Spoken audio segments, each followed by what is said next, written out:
It is the first of an Indian Prime Minister ये in पहली बार almost a है कि decade, एक हिंदुस्तानी and it's a real प्रधानमंत्री opportunity to 10 open साल a new के बाद chapter in the relationship between our two हम चाहते countries. हैं कि I believe we are हमारे already दोनों देशों natural की जो, partners. As the संबंध है, world's oldest उसमें democracy एक नया दौर and the शुरू होगा। world's हम largest सबसे democracy, पुराने we share so many of हैं, the same सबसे values. बड़े And the लोकतंत्र ties हैं। between our people हमारी जो bind us together. With 1.5 million people of Indian origin living here in the UK, the second largest Indian diaspora anywhere in the world. Yet I do not believe that we're realising the true potential of this relationship.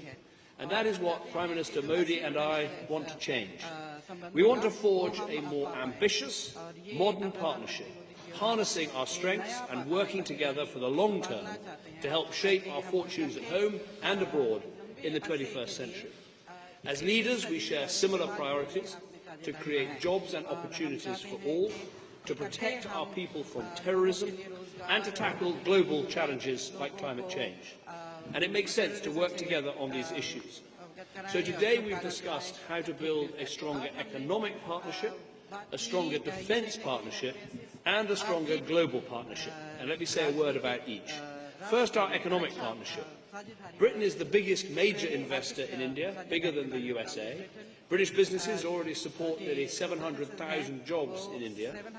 And India invests more into the UK than it does in the rest of the European Union combined, creating almost 8,000 new jobs here last year alone.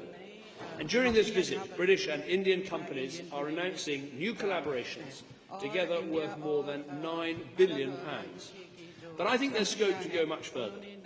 Today we've discussed Prime Minister Modi's vision for India to transform its economy, building 100 smart cities, increasing the skills of 500 million young people, providing around-the-clock electricity for all, building 10,000 kilometres of roads.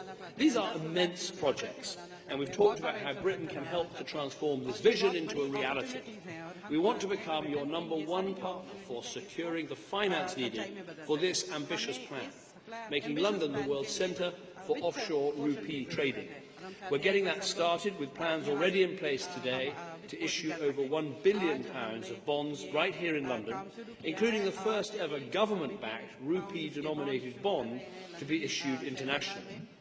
We want British companies with their world-class consulting, project management and engineering skills to help you plan, design and build these new cities. So I'm delighted we've agreed a new 5-year partnership to develop 3 cities, Amaravati, Indore and Pune. We want UK and Indian scientists to work together to develop the low-cost, low-carbon energy that's vital for the future, and that's why we're establishing a new £10 million joint research collaboration into new technologies. We want our companies to truly make in India, and that's why we're reinvigorating our forum of business leaders who we'll see tomorrow. Second, we've agreed to establish a stronger, broader defence and international security partnership. All countries have a right to self-defence, and we want to assist India, the world's largest defence importer, to modernise her capabilities. We'll establish a new government-to-government framework to help make this happen. This will also mean increasing cooperation on new technologies and new capabilities like cyber, like our aircraft carriers too. We will deploy a Royal Navy warship to the Bay of Bengal next February to take part in India's first major international gathering of warships for a number of years. And we'll work together to better protect ourselves from new and emerging threats, such as cyber attacks, with the UK helping to establish a new centre to train 1 million Indian cybersecurity professionals and offering assistance to set up a new Indian cybercrime unit. Finally, as global powers with a global outlook, we discussed what more we can do to solve the challenges we face. The UK firmly supports permanent membership for India on the United Nations Security Council. International institutions need to reflect the world as it is today in order to maintain relevance and to support the rules-based system that benefits us so much.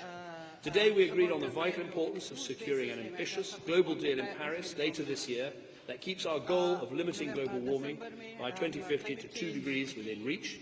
And we discussed what more we can do to support free trade, in particular by accelerating talks on a free trade deal between the EU and India, which could benefit more than 1.7 billion people and be worth over £15 billion each year to the EU and India combined. So we've had some excellent discussions here today, and I look forward to more this evening and, of course, tomorrow as well. We both have big ambitions for the relationship between our countries.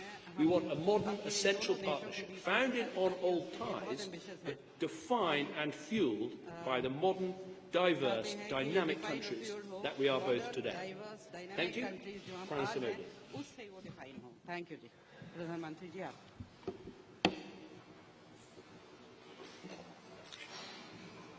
प्रधानमंत्री Shri कैमराम, media के सभी साथियों, प्रधानमंत्री Cameron अपने भारत और Britain के संबंधों के प्रति जो उत्साह और आशावादी दृष्टिकोण दिखाया है, उसके लिए मैं आपका आभार प्रकट करता हूं। आपने भारत और ब्रिटेन के संबंधों को सशक्त करने में बड़ा योगदान दिया है। मैं आपके गर्मजोशी से भरे स्वागत और भारत यूके संबंधों को सशक्त बनाने के आपके योगदान के लिए आपका धन्यवाद करता हूं। आपके निमंत्रण के लिए, आपके आदर सत्कार के लिए, जिस प्रकार से आपने मेरे लिए समय दिया है, उसके लिए मैं आपका आभारी हूं। यूके की यात्रा यहां पर आने से पर मुझे बहुत प्रसन्नता है। यह संबंध भारत के लिए महत्वपूर्ण है। ऐतिहासिक तौर पर हम एक दूसरे के भलीभांति परिचित हैं। हमारे लोगों के बीच संबंध अतुलनीय है। हमारे मूल्य एक समान है और इससे हमारे संबंधों को विशेष स्वरूप मिला है। हर क्षेत्र में हमारी साझेदारी वाइब्रेंट है और हमारे संबंधों में निरंतर विस्तार हो रहा है, जैसे ट्रेड और इन्वेस्टमेंट, डिफेंस और सिक्योरिटी, शिक्षा और विज्ञान, क्लीन एनर्जी और स्वास्थ्य, टेक्नोलॉजी और इनोवेशन, कला और संस्कृति। अंतर्राष्ट्रीय स्तर पर हमारे साझे हित हैं, जो हम दोनों देशों के लिए महत्वपूर्ण है। आज हमने निर्णय लिया है कि हम अपने पॉलिटिकल डायलॉग को और घनिष्ठ बनाएंगे और नियमित रूप से बायलैटरल समिट करेंगे। हमारे साझे मूल्यों के आधार पर विश्व के अन्य क्षेत्रों में भी विकास के लिए साझेदारी को शुरू करेंगे और साथ ही साथ हर क्षेत्र में अपने द्विपक्षीय सहयोग को और अधिक गहरा बनाएंगे। आज हमने सिविल न्यूक्लियर एग्रीमेंट पर हस्ताक्षर किए हैं। ये हमारे आपसी विश्वास का प्रतीक है और हमने क्लाइमेट चेंज का सामना करने के लिए हमारे दृढ़ संकल्प का परिचय भी दिया है। भारत के global centre for clean energy partnership में सहयोग पर समझौता हुआ है। इससे वैश्विक न्यूक्लियर इंडस्ट्री में सेफ्टी और सिक्योरिटी और मजबूत होगी। यूके के साथ रक्षा और सुरक्षा को हम बहुत मूल्यवान मानते हैं, जिसमें डिफेंस ट्रेड और नियमित ज्वाइंट एक्सरसाइज भी शामिल है और यह साझेदारी निरंतर बढ़ती रहेगी।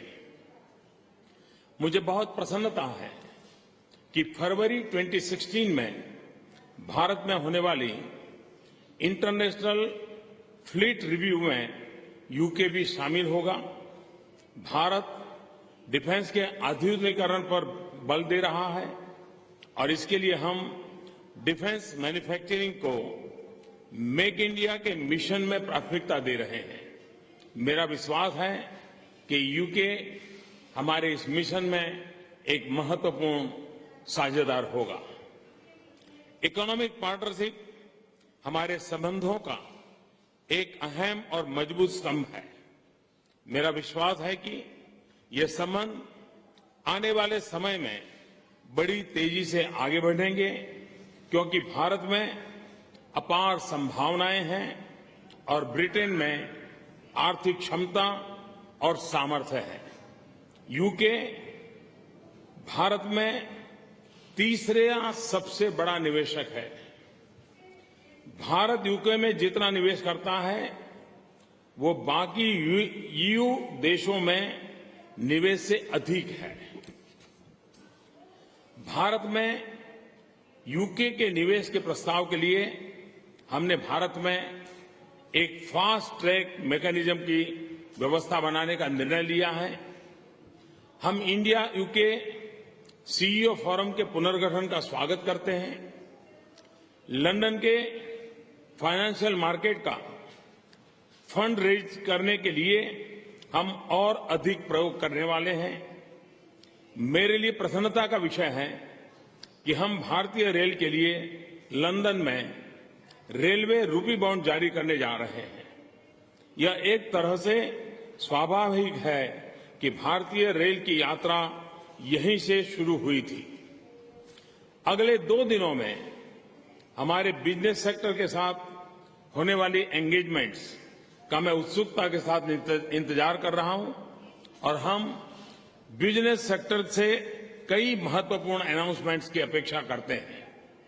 मुझे प्रसन्नता है कि हमारी सरकार और प्राइवेट सेक्टर दोनों में के बीच क्लीन एनर्जी और क्लाइमेट सहयोग में प्रगति हुई है। यह क्षेत्र महत्वपूर्ण भी है और इसमें अपार संभावनाएं भी हैं। भारत ने क्लाइमेट चेंज पर जो एक व्यापक महत्वाकांक्षी राष्ट्रीय योजना बनाई है, उसमें हमारे द्विपक्षीय सहयोग से लाभ पहुंचेगा। हम आशा करते हैं कि पेरिस में होने वाले सम्मेलन में UN convention on climate change के फ्रेमवर्क के अंतर्गत ठोस परिणाम निकलेंगे और विश्व सस्टेनेबल और लो कार्बन भविष्य के लिए एक निर्णायक रास्ता तय होगा।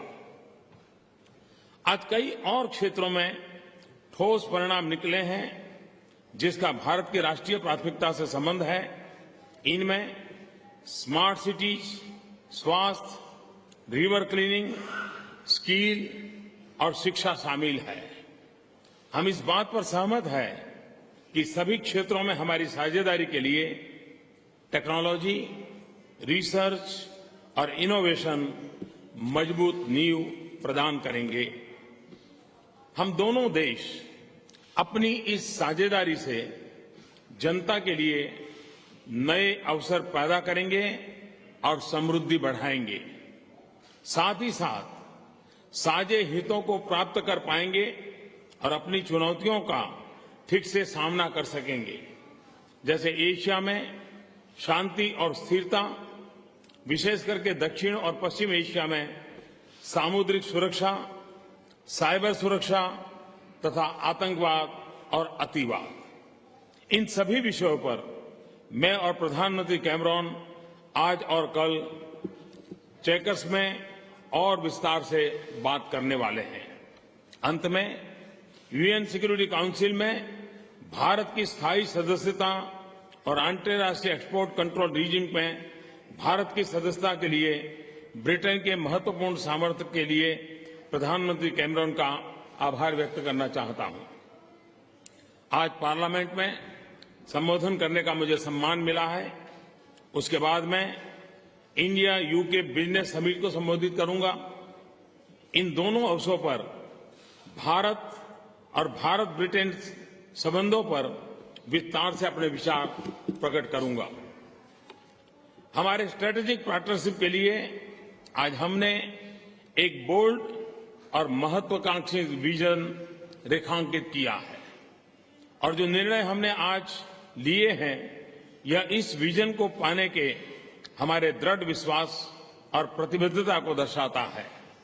आज के परिणामों से ये स्पष्ट होता है कि हमारे संबंध नई और ऊंचाइयों पर आज ही पहुंच चुके हैं। Thank you. Thank you very much indeed, Prime Minister. We've got, I think we'll start with a British question from the BBC. Justin Roebuck from the BBC. Prime Minister Cameron, you've visited India 3 times since you came to power. Why has it taken so long to get a return visit? And Prime Minister Modi, India is becoming an increasingly intolerant place. Why? But let me answer your question. Actually, India is not only the first major country I visited as Prime Minister, it was also the first major country I visited as leader of the opposition. So I have been wanting to see a strengthening of this relationship, not just for the last 5 years, but the last 10 years.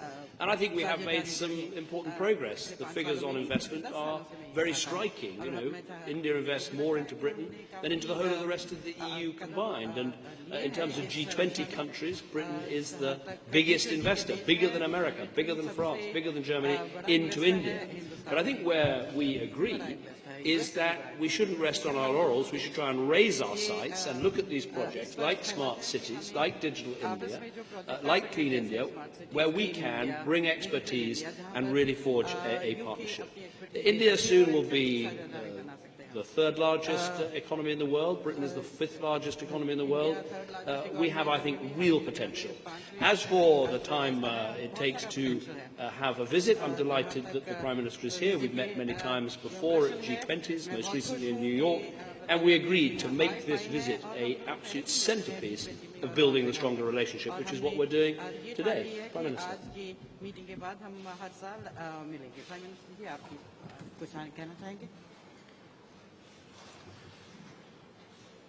ये बात सही है कि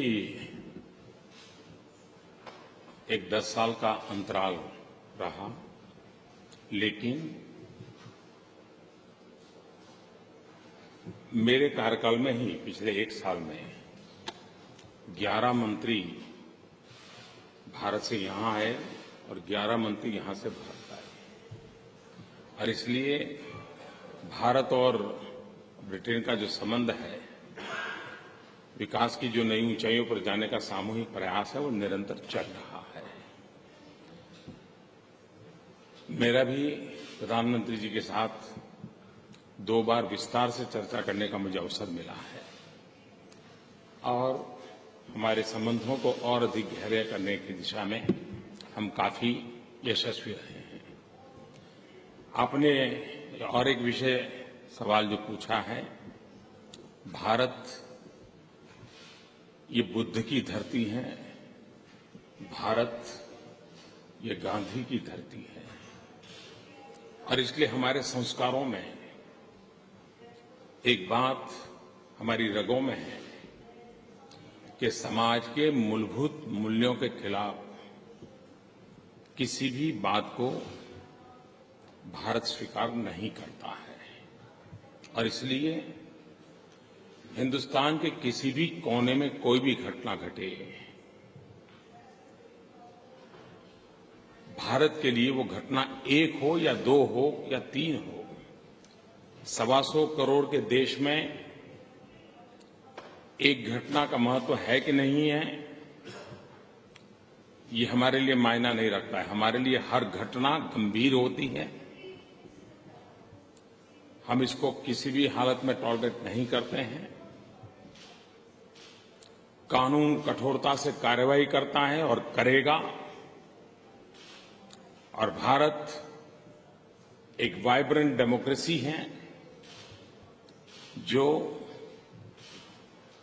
संविधान के तहत सामान्य से सामान्य नागरिक के जीवन को हर प्रकार की सुरक्षा, उसके विचारों की रक्षा, उससे प्रतिबद्ध हैं, और इस काम पर हम कमिटेड हैं।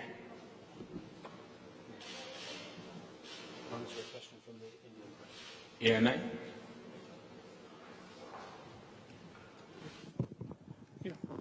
Sir, my question is to both the Prime Ministers. Sir, both India and UK are victims of terror from same terrorist groups. Both our cities are being bombed by the people who are trained from the same source of terror. Both are people, both countries lost lives in Afghanistan, the same set of terrorists. In your discussions today, sir, did you discuss the shared concerns and did you agree on some of the cooperation in this field?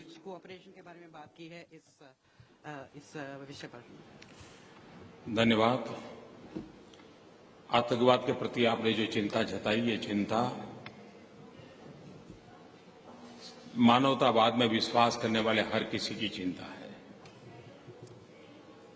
और मैं आज इस बात को बड़े संतोष के साथ कहना चाहता हूं कि यूनाइटेड नेशन में आतंकवाद के मुद्दों को लेकर के जितने इनिशिएटिव लिए गए हैं, उसमें भारत और ब्रिटेन दोनों कंधे से कंधा मिलाकर के हर चीज में इनिशिएटिव लिया है। अफगानिस्तान में ब्रिटेन के काफी सैनिकों ने अपना जीवन दिया है, तो भारत ने भी कई अपने अच्छे अफसरों को वहां गंवाया है। हम दोनों देश ऐसे हैं कि जो आतंकवाद के कारण परेशान है और इसलिए आतंकवाद के खिलाफ लड़ना ये एक या दो या तीन देशों का विषय नहीं है। ये मानवतावादी हरेक की जिम्मेवारी है। आज आतंकवाद इस प्रकार से फैला है, उसकी कोई सीमाएं नहीं, उसकी कोई भूभाग नहीं है। हर दिन नए संगठन के नाम से जन्म लेते हैं, हर दिन नए इक्विपमेंट उनके हाथ में आते हैं। अब आतंकवादी को इक्विपमेंट मैन्युफैक्चरिंग तो करते नहीं है। सबसे पहले महात्मा गांधी कहते थे कि न्याय तब आता है जब आपको ज्ञान हो कि अन्याय किसको कहते हैं। हम टेररिस्ट किसको कहते हैं, टेररिस्ट को मददगार कौन है। यूनाइटेड नेशन में इसके संबंध में एक प्रस्ताव है उसकी परिभाषा करने के लिए, वो अभी तक उसका कोई निपटारा नहीं हो रहा है, वैसे ही लटका पड़ा है। और इसमें हम और ब्रिटेन दोनों शरीक हैं कि उसकी व्याख्या होनी चाहिए। और इसलिए मानवतावादी शक्तियों ने एक होना चाहिए। जो टेररिस्ट हैं, जो टेररिस्टों को मदद करते हैं, वो उन शक्तियों को आइसोलेट करना चाहिए और मानवता की रक्षा करने के लिए हम सबने मिलकर के प्रयास करना चाहिए। Thank you. I would simply add that we have had preliminary discussions today about the terrorist threat that we both face. We're going to have intensive discussions tomorrow morning on exactly this issue. India has suffered on the streets of Mumbai, for instance. We have suffered on the streets of London. And we have to confront particularly this Islamist extremist violence and terrorism, which is doing so much damage not just to our countries but also to the world.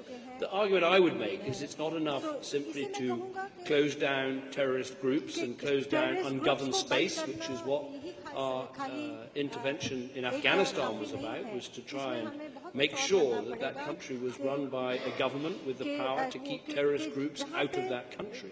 We also need to deal with the narrative that the terrorists use, with the culture of grievance they try to build up to justify unjustified actions, and that I think will be part of our discussions tomorrow. Let's hear from Nick Watt from The Guardian. Thank you, Prime Minister. Prime Minister Cameron, can I ask you, how comfortable do you feel welcoming Prime Minister Modi to this country, given that for the first 2 years of your premiership, he was not permitted to visit this country because of his record as Chief Minister of Gujarat? And on Europe, can I ask you, Donald Tusk has just said that unless the European Union strengthens its external borders, there will be no future for Schengen. Do you agree with him? And what do you say to Martin Schulz, who says that Europe is very happy to spend billions of pounds on bankers, helping them, but is pretty miserable when it comes to helping migrants? And Prime Minister Modi, can I ask you, in the next 2 years, the United Kingdom will be having a referendum on whether to remain in or leave the European Union. Do you see a future for the United Kingdom outside the European Union? And also, Prime Minister Modi, can I ask you, tomorrow night you will obviously have a rapturous reception at Wembley Stadium, but there are a number of protesters out today who are saying, and I'm wondering what you say to them, that given your record as Chief Minister of the state of Gujarat, you do not deserve the respect that would normally be accorded to the leader of the world's largest democracy. Thank you. Nick, lots of questions there. Let me try and answer all of them. I'm pleased to welcome Prime Minister Modi here. He comes with an enormous mandate from the people of India who made him Prime Minister with a record and historic majority. As for what happened in the past, there were legal proceedings. There were also, as my colleague Priti Patel said earlier today, representations from the British government at the time. But we're now discussing a future partnership between Britain and India, both of us backed by our countries for this Parliament to work together to strengthen the partnership that we have. On the other issues that you raise, the reason for supporting banks in a crisis is not that they are uniquely wonderful things or wonderful people, but simply if you allow banks to collapse, they pull down every other business with them. But that's why we've reformed the system in this country, so that if banks get in trouble in future, they are bailed out by their own creditors and not by the taxpayer. As for support for migrants, I think Britain can hold its head high up internationally, because we have given more than any other European country, indeed more than any other country in the world, apart from the United States of America, to help with the Syrian refugee crisis, supporting the neighbouring countries, supporting people in Syria, and of course supporting the refugee camps. No country apart from America has done more. As for what Donald Tusk says about Schengen, Britain is not in Schengen. We have kept our own borders while being part of the European Union. So it's not really for me to say, but obviously I want to help my colleagues in Europe deal with this migration crisis. That is why actually we've done more than any other European country to support the European asylum support officers that are helping to deal with this crisis on Schengen's external borders, and will continue to do that. But clearly, you need to have either a system with external borders or a system with internal borders. You can't have borders that don't work at either level. But as I say, Britain will remain out of Schengen. We will keep our own borders. We think that's important for our security. I think those are all the questions. Prime Minister.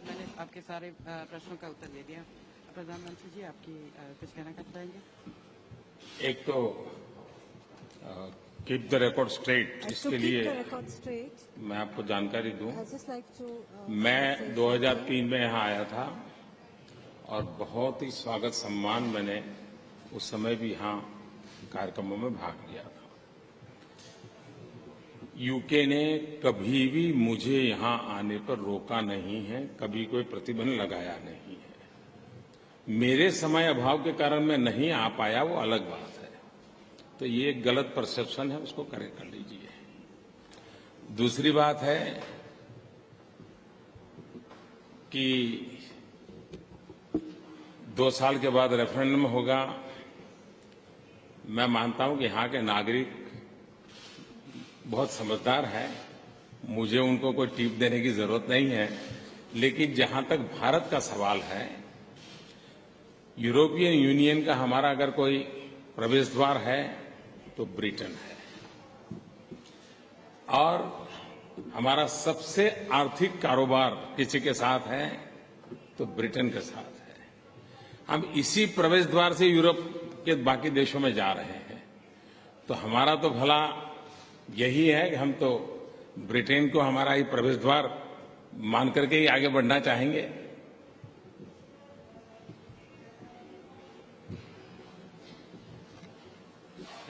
विकास सवाल है। मेरा सवाल ये है कि भारत इस समय एक बड़े बदलाव के दौर से गुजर रहा है और उसमें महत्वपूर्ण रोल आपके द्वारा शुरू की गई कई योजनाएं भी हैं।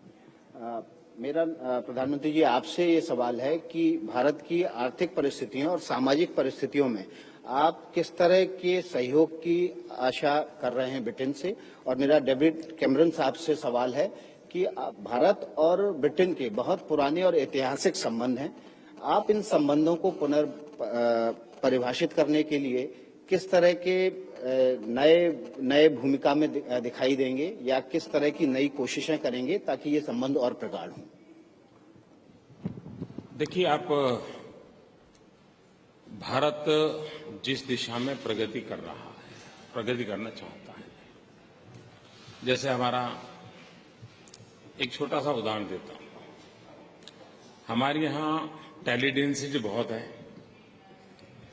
करीब 27-28 हजार टावर हैं और वे डीजल का उपयोग करते हैं। हमें डीजल इंपोर्ट करना पड़ता है, क्लाइमेट के लिए तकलीफ पैदा करते हैं। यूके के पास हाइड्रोजन फ्यूल सेल्स की टेक्नोलॉजी है। हम चाहते हैं कि भारत को ये टेक्नोलॉजी उपलब्ध हो, तो हमारी ये जो 27-28 हजार टावर है, जो निकट भविष्य में 40 हजार होने की संभावना है, तो हमें डीजल इंपोर्ट करना पड़ता है, उससे हम मुक्ति होगी। एनवायरमेंट की हम मदद कर पाएंगे, ये टेक्नोलॉजी हमें काम आएगी। हमारे यहाँ कोल माइनिंग होता है, अब कोल को हम ग्रीन टेक्नोलॉजी से कैसे कोल माइनिंग करें, कोल गैसिफिकेशन कैसे करें, हम क्लीन एनर्जी की दिशा में कैसे जाएं, स्किल डेवलपमेंट। यूके ने कॉम्प्रिहेंसिव स्किल डेवलपमेंट की दिशा में बहुत काम किया है। हेल्थ सेक्टर में अच्छे अस्पतालों की दिशा में यूके ने काम किया है। इन सारे विषयों पर चर्चा हुई है और ये सारी बातों में भारत के गरीब से गरीब व्यक्ति को किस प्रकार से वैश्विक संबंध काम आ सकते हैं, वैश्विक पूंजी निवेश कैसे काम आ सकता है, उस दिशा के हमारे प्रयासों में आज मेरी यूके की इस यात्रा से मैं विश्वास से कह सकता हूं कि इन सारे विषयों को हम सफलतापूर्वक आगे बढ़ाएंगे। Thank you. I would say I see this as a modern dynamic partnership. That's what we've been talking about. I think it's probably true that for years the relationship between Britain and India was in some way imprisoned by the past. I think sometimes in recent years it's been imprisoned by misconceptions that trade with India is simply about outsourcing. Look at the relationship today. If someone had told you 20 years ago one of the most successful car manufacturers in Britain expanding and selling all over the world would be a combination of Indian capital and British design and manufacturing expertise, people would say, really, is that going to happen? Well, that's what Jaguar Land Rover, just one example, is all about. So I think it's time to set this relationship free from those misconceptions and from the past and recognise that this is a modern dynamic partnership of two countries who face similar challenges. How do we get growth and prosperity? How do we combat terrorism? How do we ensure a green environment for our future and our children? Those are the things that we're now talking about. And I think the excitement is that with Prime Minister Modi's vision of smart cities, of clean India, of digital technology, of skilling up tens of millions of young people in India, there are huge opportunities for Britain to play a part in building that future together. And that's why we are so I think excited today to be signing so many different agreements across such a wide range of areas, demonstrating this is a truly modern and dynamic partnership. With that, we have a packed timetable, 2 speeches this afternoon, including the first to Parliament, and we must go and make the most of that. So thank you very much.